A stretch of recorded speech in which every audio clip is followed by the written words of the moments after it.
Good morning dear students. As in the last video, we have discussed about the formation of a compound and the number of voids in a particular unit cell, and with the help of example of FCC we have discussed कि अगर number of atoms n होते हैं तो number of जो voids हैं tetrahedral voids would be just double of that number of atoms and octahedral voids would be similar to the number of atoms. ये हम लोगों ने डिस्कस किया था. इस पर बेस्ड कुछ न्यूमेरिकल्स हम लोग डिस्कस करेंगे, but before that the density of the cubic unit cell will learn to calculate कि हमें अगर क्यूबिक यूनिट सेल का डेंसिटी कैलकुलेट करना है तो हम कैसे उसको कैलकुलेट कर सकते हैं.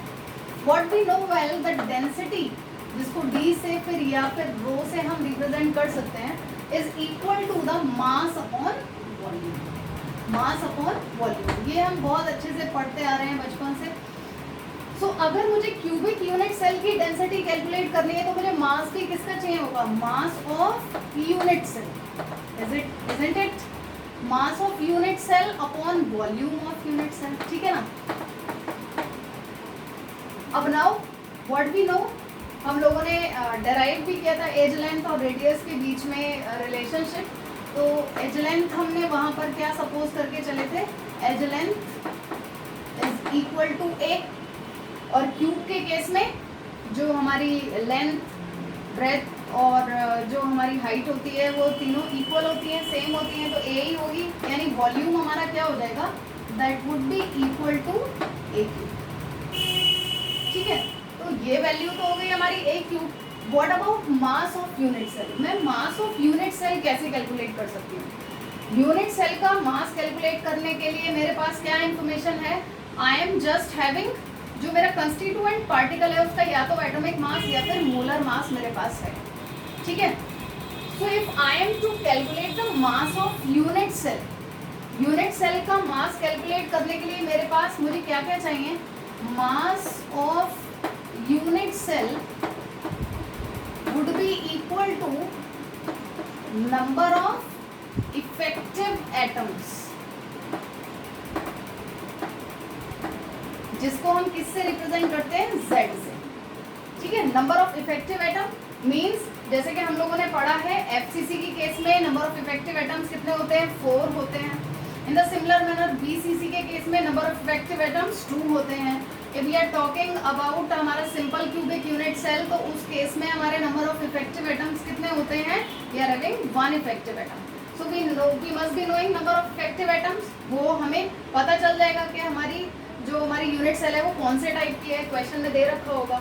And the another thing that we must be knowing is number of effective atom हमें पता होना चाहिए and mass of an atom हमें पता होना चाहिए.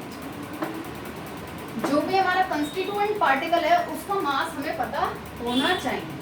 अब बेसिकली हमें पता क्या होता है? हमें पता होता है या तो मोलर मास या atomic mass. If suppose I am taking the atomic मास, तो एटॉमिक मास बेसिकली होता क्या है? Atomic mass is the mass of 1 mole of atoms. ठीक है ना. एटॉमिक मास को अगर मैं डिफाइन करूं तो एटॉमिक मास बेसिकली क्या होता है? Atomic mass is mass of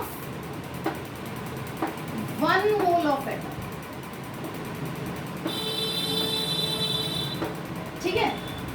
mass of 1 mole of atom को मैं क्या लिख सकती हूँ? Mass of 1 mole of atom को मैं लिख सकती हूँ Na. 1 मोल मीन्स एवोगैड्रो नंबर, यानी इसको Na से रिप्रेजेंट करेंगे. वैल्यू क्या होती है? 6.022 into 10⁻23. So Na into mass of N atom लिख सकती हूँ इसको ऐसा. तो मेरे पास क्या है? एटॉमिक मास अगर मेरे पास है तो इसका मतलब है कि ये 6 इंटू 10⁻23 एटम्स का मास है. ठीक है. तो what I need for this mass of unit cell, effective number of atoms तो मेरे पास है. मास ऑफ एन एटम मैं किससे निकालूंगी? इससे कैलकुलेट कर लूंगी. So mass of an atom would be equal to atomic mass upon n. So ये value अगर मैं यहाँ प्लेस कर दूं तो मुझे मास ऑफ यूनिट सेल मिल जाएगा. ठीक है, अगर मैं इसको कह दूं इक्वेशन 1, तो इक्वेशन 1 में मैं मास ऑफ एन एटम की वैल्यू प्लेस कर रही हूँ, यानी mass of unit cell would be equal to mass of unit cell will be equal to Z, अब मैं डायरेक्ट Z लिख दे रही हूँ इसको, इनटू एटॉमिक मास, इसको सपोज मैंने रिप्रेजेंट किया कैपिटल M से, into capital M upon M। ठीक है, ये आ गया मेरा मास ऑफ यूनिट सेल। सो ये वैल्यू मैं सीधे इस फॉर्मूला में लगा दूं। ठीक है, so rho is equal to mass of unit cell कितना हुआ मेरा Z into capital M upon Na। ठीक है, वॉल्यूम ऑफ यूनिट सेल कितना था मैंने अभी कैलकुलेट किया, that is AQ। So like this we can calculate the value of density of unit cell. ठीक है, तो इस पर बेस्ड आपके नंबर ऑफ क्वेश्चंस आते हैं। इनमें से कोई सी भी 4 चीजें दे रखी होती हैं, टोटल 5 क्वांटिटीज हैं। ठीक, तो अगर मान लीजिए मुझे एटॉमिक मास दे रखा है ग्राम पर मोल में, ठीक है, तो ये वैल्यू मेरी किसमें आएगी, that I have to convert in centimetre. अगर ये मुझे दे रखी है वैल्यू किलोग्राम पर मोल में, तो मुझे इसको लिखना होगा मीटर में, दैट वुड बी द सही है। तो ये मेरी किसमें कैलकुलेट करनी होगी, मुझे मीटर में कैलकुलेट करनी होगी, that I have to remember. So if I have been given 4 quantities, then I can calculate the next one, last one. जो भी आपसे कैलकुलेट कराई हो, डेंसिटी पूछी है, आपको CCP बता रखा है या BCC बता रखा है, एटॉमिक मास आपको दे रखा है, Na की वैल्यू आप ऑलरेडी जानते हैं, A की वैल्यू आपको दे रखी है तो आप रो कैलकुलेट कर सकते हैं, Z आपसे पूछा हुआ है तो डेंसिटी दे रखी होगी, ये वैल्यू आप जानते हैं, एटॉमिक मास दे रखा होगा, A की वैल्यू दे रखी होगी, you can easily be calculated. So take the screenshot of it and then we'll switch to the number of numericals based on the different topics.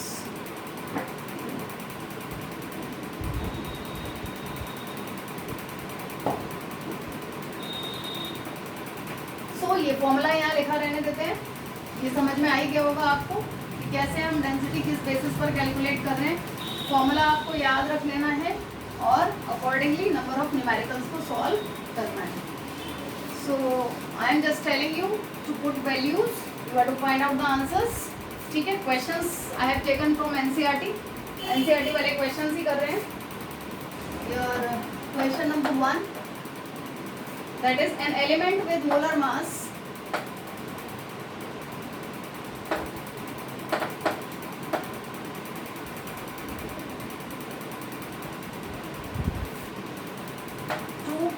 (7 into 10 raised to the power minus 2 kg per mole), ठीक है, forms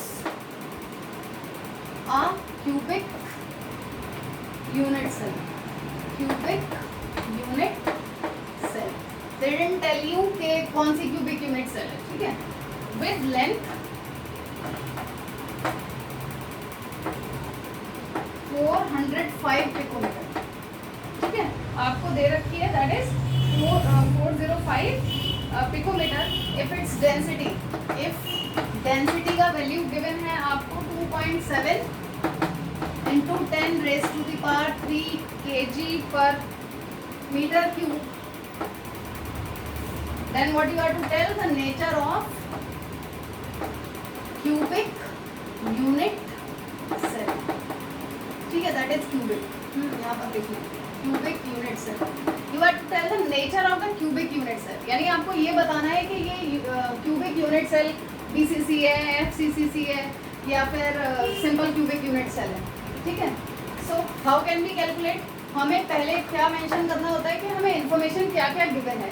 so molar mass हमें दे रखा है, यानी M का value हमें given है, that is 2.7 into 10 raise to the power minus 2, that is in kg per मोल। ठीक है, and thereafter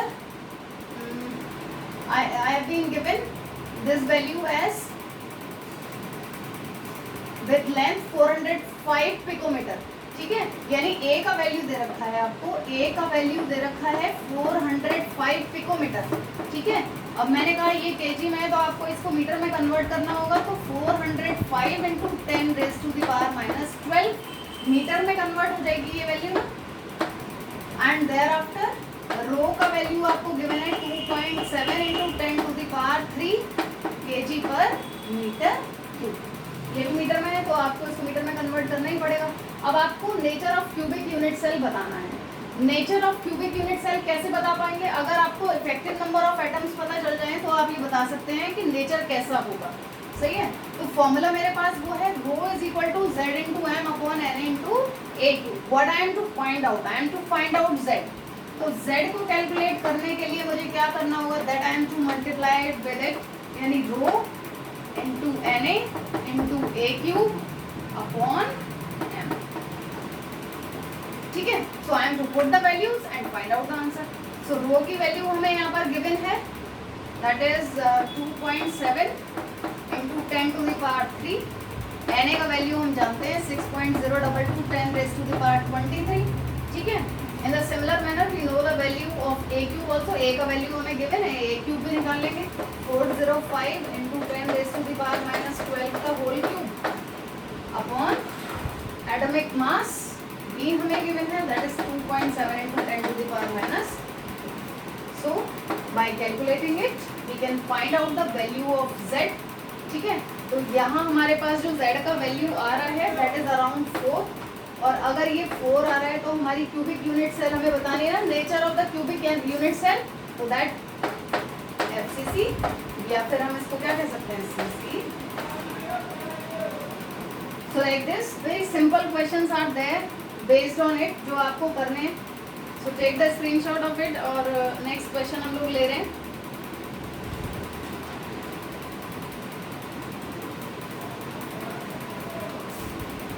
Your question number 2 is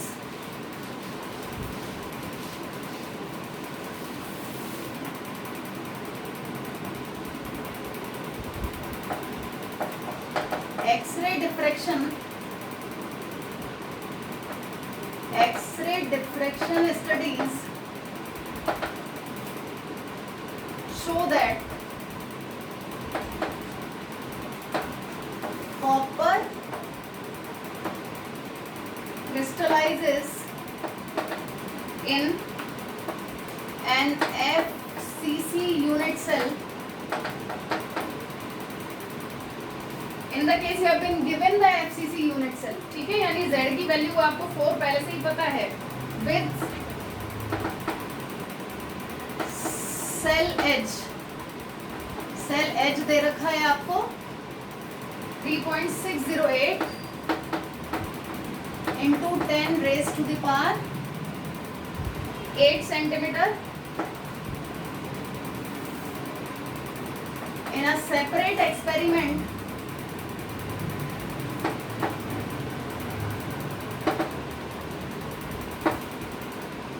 Copper is determined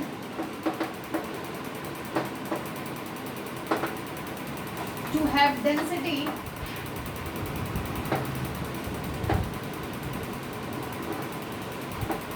of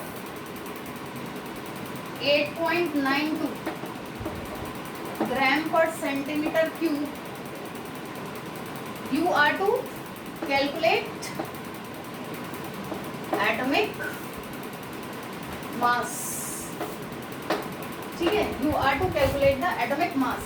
Now what information is given to you? X-ray diffraction studies show that copper crystallizes in an FCC unit cell. ठीक है, तो FCC का मतलब क्या हुआ कि Z का value 4 है, ये हमें क्लियर हो जाना चाहिए।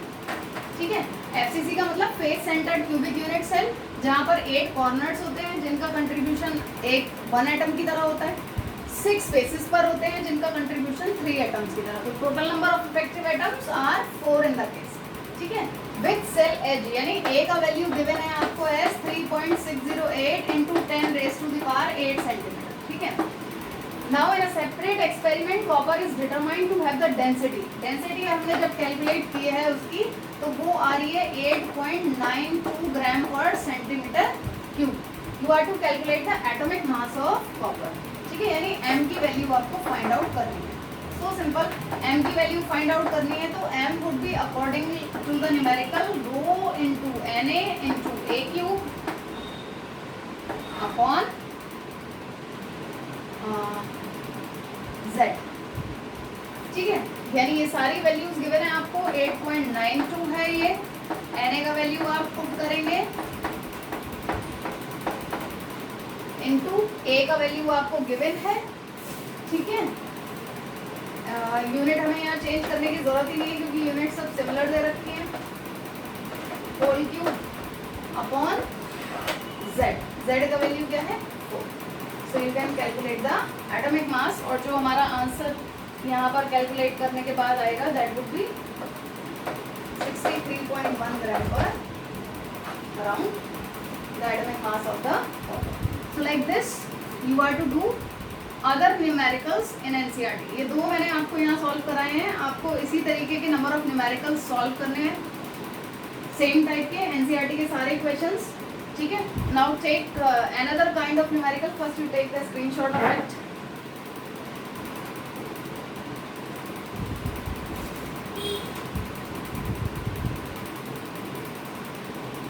So let's see next question.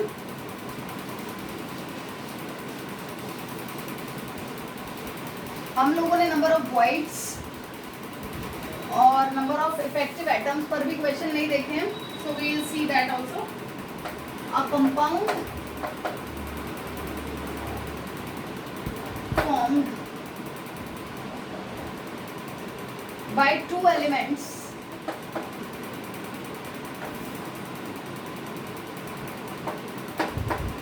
m and n।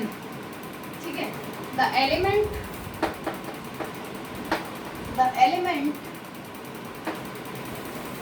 forms CCP and atoms of m occupy 1/3 of tetrahedral voids।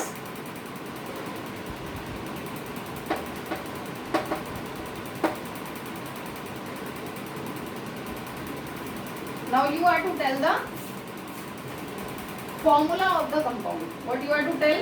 You are to tell the formula of the compound। formula आपको बताना है।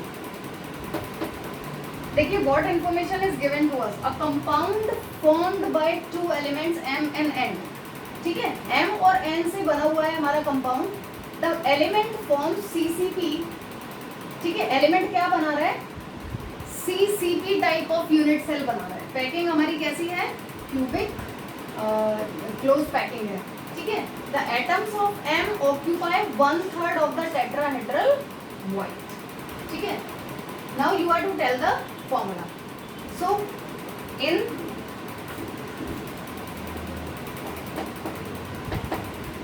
अगर हम ये मान के चले कि number of atoms in CCP is equal to small n। ठीक है, क्योंकि कैपिटल N पहले ही दे रखा है, तो हमारे टेट्राहेड्रल वॉइड्स कितने होंगे? हम लोगों ने पढ़ा था tetrahedral voids is equal to 2n होते हैं। ऑक्टाहेड्रल वॉइड सेम होते हैं, और टेट्राहेड्रल वॉइड की क्योंकि बात कर रहे हैं इसलिए यहाँ पर क्या है 2n हो जाएंगे। ठीक है, so the element form CCP and atoms of M occupy. M की बात कर रहे हैं ये, तो M जो है वो ऑक्यूपाई कर रहा है कितना? 1/3 of the tetrahedral void. 1/3 of 2n into 2n। It means that would be 2/3n। Now you are to tell the formula।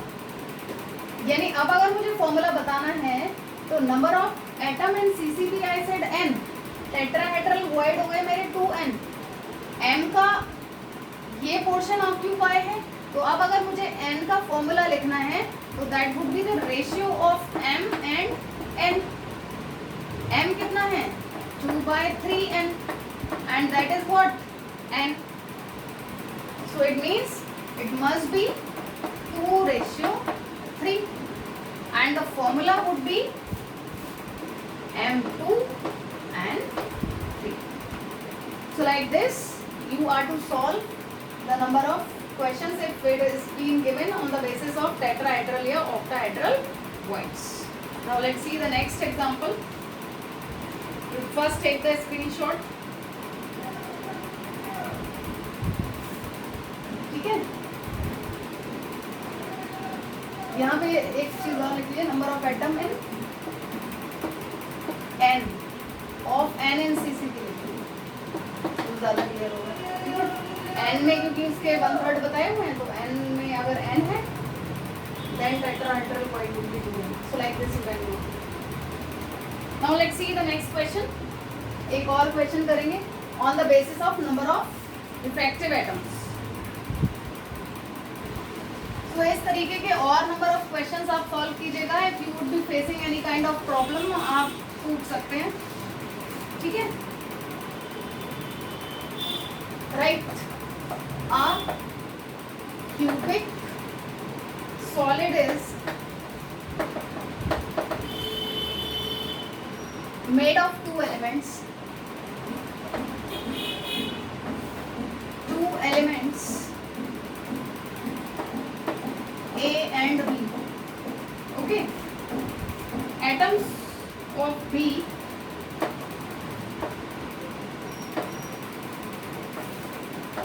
are at corners of Q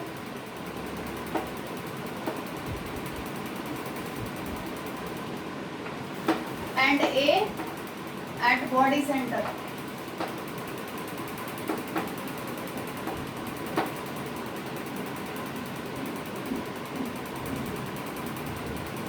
What is the formula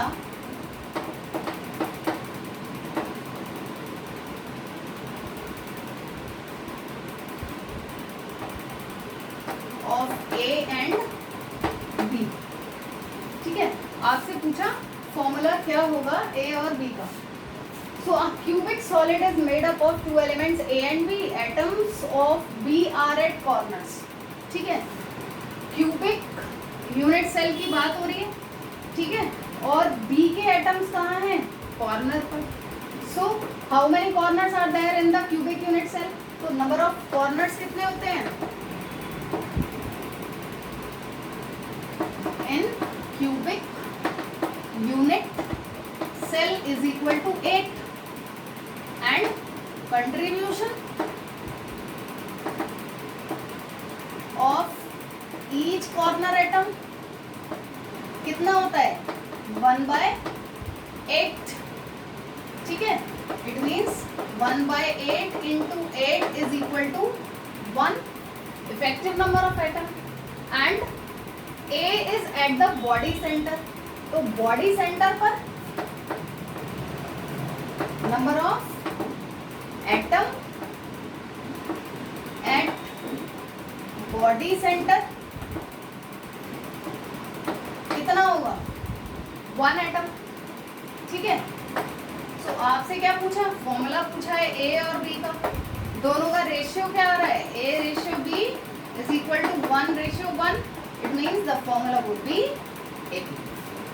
the formula would be AB. So accordingly you have to solve these number of numericals. बहुत simple हैं, आपको तरीके के numericals solve करने हैं। And if you are facing any problem you can ask me.